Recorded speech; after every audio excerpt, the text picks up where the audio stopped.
Batch में 25 से 30 तक तलवा रहते हैं और ये मेरिट बेस्ड एडमिशन है।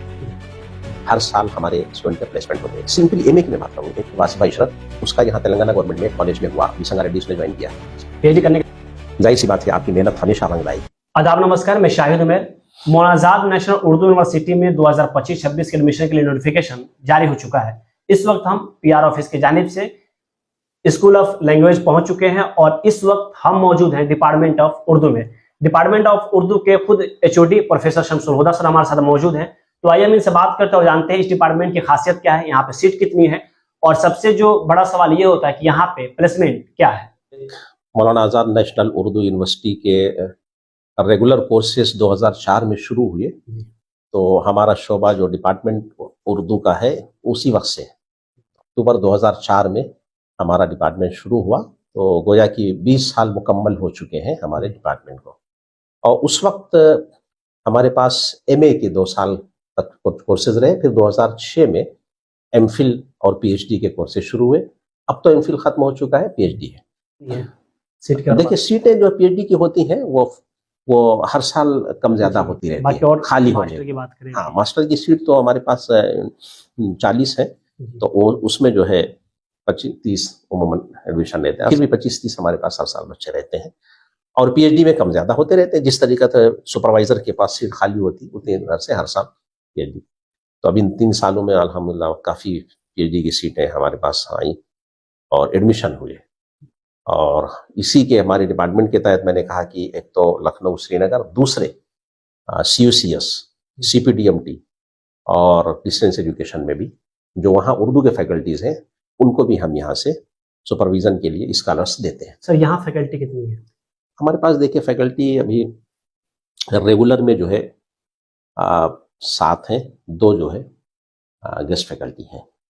सर अगर हम बात करें इस डिपार्टमेंट की, क्योंकि आमतौर पे सभी के जहन में, सारे स्टूडेंट के जहन में सवाल होता है प्लेसमेंट, तो अगर हम इस डिपार्टमेंट की बात करें तो प्लेसमेंट क्या है? प्लेसमेंट में अभी बिहार में देखिए बहुत सारे अपॉइंटमेंट्स हुए एजुकेशन डिपार्टमेंट के यहाँ से। हमारे भी 3 अपॉइंटमेंट हुए अभी लास्ट में, हमारे पीएचडी स्कॉलर्स 3। और अभी इसी साल हाल फिलहाल देखिए मैं आपसे एप्लीकेशन भी है मैंने दे दिया। एक बच्ची अभी पीएचडी कर रही है, वासिफा इशरत, उसका यहाँ तेलंगाना गवर्नमेंट में कॉलेज में हुआ, बीसंगा रेड्डी उसने ज्वाइन किया है। पीएचडी करने के साथ साथ जी, तब उसको पार्ट टाइम पीएचडी में कन्वर्ट करना है, पीएचडी करने के साथ साथ। और JRF भी हो बच्ची जी। तो कम समय में सर अगर इतना प्रोग्रेस जो हो रहा है क्या? तो ये इसमें देखिए हमारे जो डिपार्टमेंट के हमारे फैकल्टीज, हमारे असातिज़ा को मैं क्रेडिट देता हूँ कि हमारे यहाँ अच्छी तरीके से क्लासेस लेते हैं, बच्चों की तरबियत करते हैं, उनकी काउंसलिंग करते हैं।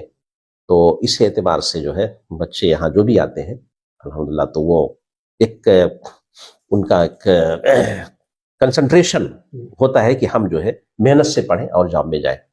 और उसके लिए मैं भी बता दूं कि हमारे डिपार्टमेंटल लाइब्रेरी भी है। वाइस चांसलर साहब ने 2 साल कबल उसका इफ्तिताह किया। तकरीबन 6000 किताबें हैं हमारी खुद डिपार्टमेंट लाइब्रेरी में। डिपार्टमेंट लाइब्रेरी बैठ करके वहाँ न सिर्फ हमारे उर्दू शोबे के स्कॉलर्स बल्कि स्कूल ऑफ लैंग्वेजेस के दूसरों शोबे के स्कॉलर्स भी उसमें आके बैठ के पढ़ते हैं। बच्चे एडमिशन लेना चाह रहे हैं जहाँ पे, उनको क्या मैसेज देना चाहेंगे सर? उनको हम मैसेज यही देंगे कि भाई आप आए हैं, एडमिशन लिए हैं, तो एक तो तालीम और तरबियत दोनों आपके अंदर होनी चाहिए।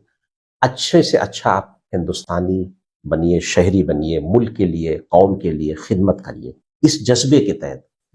और आप जाहिर सी बात है आपकी मेहनत हमेशा रंग लाएगी। आप बेहतर से बेहतर करते हैं तो मैंने जैसे कहा आपके लिए कामयाबी कदम चूमेगी, ऐसा नहीं है।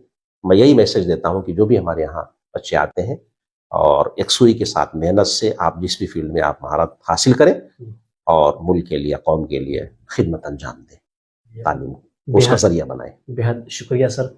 तो ये थे हमारे साथ डिपार्टमेंट ऑफ उर्दू के एचओडी प्रोफेसर शमसुल हुदा सर। इन्होंने बताया कि कैसे इस वक्त कुछ स्टूडेंट हैं जो पीएचडी करने के साथ साथ उनकी खुद गवर्नमेंट जॉब लगी है, प्राइवेट तो दूर की बात गवर्नमेंट जॉब लगी है, अब उनको भी कन्वर्ट करने की कोशिश कर रहे हैं। और इसी के साथ साथ उन्होंने ये भी बताया कि आखिरकार इस डिपार्टमेंट में बच्चे एडमिशन क्यों ले। चलिए इसी के साथ हम बाकी और डिपार्टमेंट जाते हैं, वहां पता करते हैं कि वहां पे एडमिशन के प्रोसेस क्या है, वहां की उस डिपार्टमेंट की खासियत क्या है और आखिरकार वहां पे प्लेसमेंट सेल की अभी क्या सिचुएशन है। बेहद शुक्रिया सर।